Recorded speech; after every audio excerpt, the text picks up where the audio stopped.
Okay, 3, 2, 1, let's jam. What is up guys, G here, welcome back to another video. Today I have another update related to Robinhood stock. They just released some more news regarding their efforts to further expand their presence in the crypto sector. As you guys know, they have been focusing and dedicating more resources to be able to generate more revenue through their crypto platform. Today's news is actually huge in my opinion and further backs up my bullishness for Robinhood as a long-term investment or even just as a potential acquisition target. But you guys let me know your average price and price target for Robinhood in the comments below.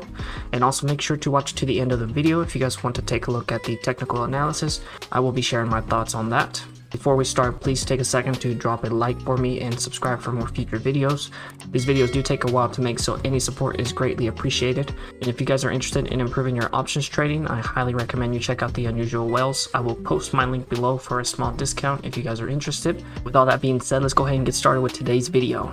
Before we actually get to the news for today, let's actually take a look at the price action for today. So we closed at $10.06.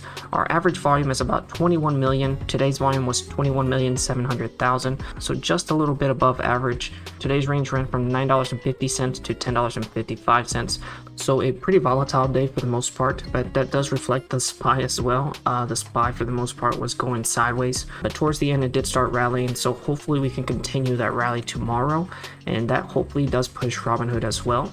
But we'll take a further look at the chart later in the video so I can show you guys a few different levels to watch. Moving over to today's news, like I said, I believe this is huge for Robinhood. This is really going to help and expand their exposure in crypto. Today they announced that they're going to be building a new non-custodial Web3 wallet, and that's going to give customers total control of their crypto holdings. So I think this non-custodial standalone wallet is going to be huge for them. They're actually already opening the waitlist, and you guys might be wondering what a non-custodial crypto wallet is. Don't worry, I will actually explain that later in the video, because they do already have their crypto wallet app, but this one's actually going to expand their capabilities within the crypto sector.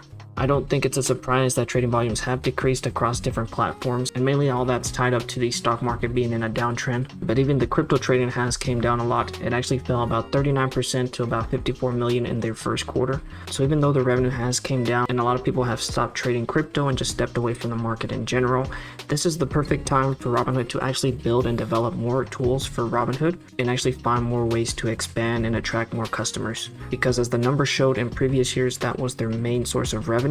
It was their highest incoming revenue, especially during the Bitcoin rally, which I do believe will have another huge Bitcoin rally, and then people are going to jump back into Robinhood and start trading it like there's no tomorrow. But that increase in volume will come later. Right now, Robinhood just wants to pivot and position themselves for the next Bitcoin rally. In the meantime, they've just added some more coins. They've added Solana, Shiba, which is one of the biggest demands from a lot of the users, and they added a few other cryptocurrencies. So they're definitely listening to their users, especially in difficult times like now.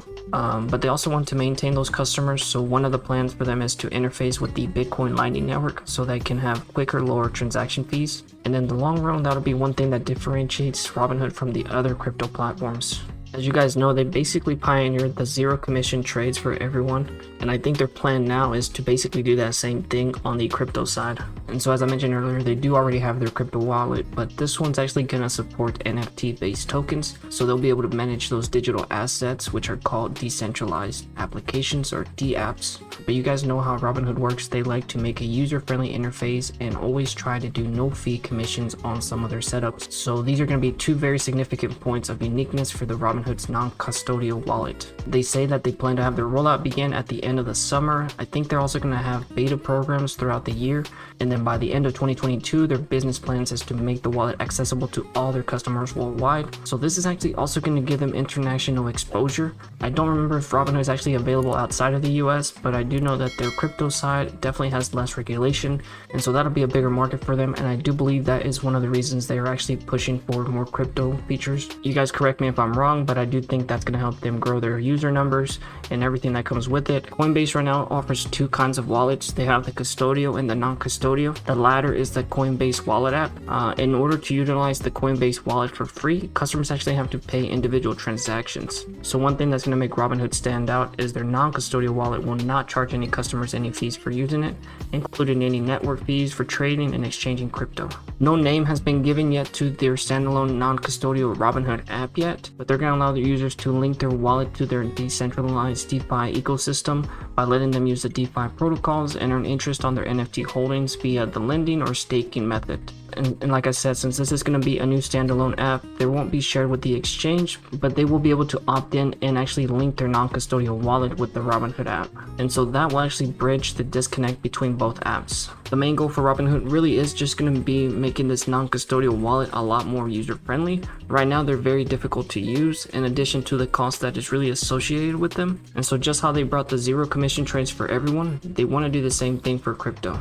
Right now, if you use one of the other wallets, there's actually fees associated with either Bitcoin or Ethereum. Sometimes these fees run as much as $70. The way that Robinhood's going to try to narrow these fees down is by actually relying on a third-party liquidity provider in order to compete for the customer's transactions behind the scene. And that'll kind of offset some of those network fees. So really just bringing their payment for order flow approach to the crypto side. I don't personally know how the back end of crypto and blockchain works, so I don't know if this is possible or if it even breaks any ethic codes. So this will definitely be something interesting to follow and see how it develops. But in summary, just to wrap this news up, it's just going to be a multi-chain Web3 wallet that's going to be launched as a standalone app, and it's going to allow customers to have total control of their crypto and seamlessly access the decentralized web and all the opportunities with crypto.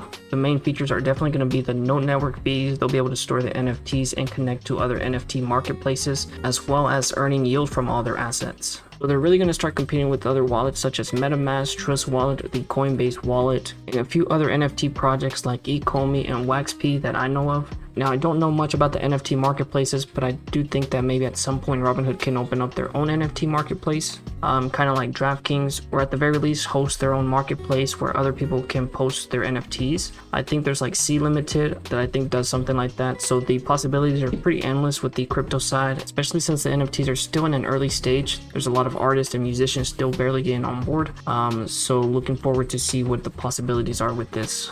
So I'm excited to see the waitlist open up to be able to get early access to this new product. And I'm also looking forward to their beta program later this year to get some more updates. And hopefully they can get this available to all their customers by the end of the year. We'll wrap up the video by doing some technical analysis on the 1 hour chart here. You can see the main level of support is going to be here around 985, which is this purple bar. This is going to be our monthly support level. And like I mentioned in one of the last videos, we have been trading around this range here, $11 and $10. It does look like we got rejected at 11, but it did have a nice bounce off the monthly support here, and it actually could come back up to $10.90, which is going to be around the $11 mark. If we break underneath $9.80 here, the monthly support, then we would probably come back down all the way to about $9, $8.98. That's going to be some of our previous lows here, and depending on how we react here, we could even come back to about $7.75. So that is going to be the bearish side, but definitely be watching for 11, because if we can break out of 11, then $12.25 can definitely come. So those are just going to be some of the levels to watch. We're really just in this range, like I said. The only other thing to really watch is to see a continuation of volume here. Our average volume, it says 25 million, so we really need to get above that. So I would definitely watch that to see some more continuation and hopefully break above $11. So guys, that is all I have for today's video. I think this standalone app can possibly disrupt the crypto NFT market. If they can actually bring the cost fees down, that'll definitely drive some of their users from the other crypto platforms to Robinhood. In return, this will actually also help Robinhood grow their users and revenue. Now, this app is going to be competing with the other big names, like I said, MetaMask, Coinbase, but I do love that they're approaching this new field and are adding to their crypto feature suite. And I did also mention in my last Robinhood video that they could possibly even start approaching the leverage spot trades and futures. And so that could actually further attract very active crypto traders. Anyway, I hope you guys found value in today's video. Let me know your thoughts below. And if you guys have any questions, definitely put them down below as well. You guys have a great day. I will see you guys in the next video. And as always, keep moving forward.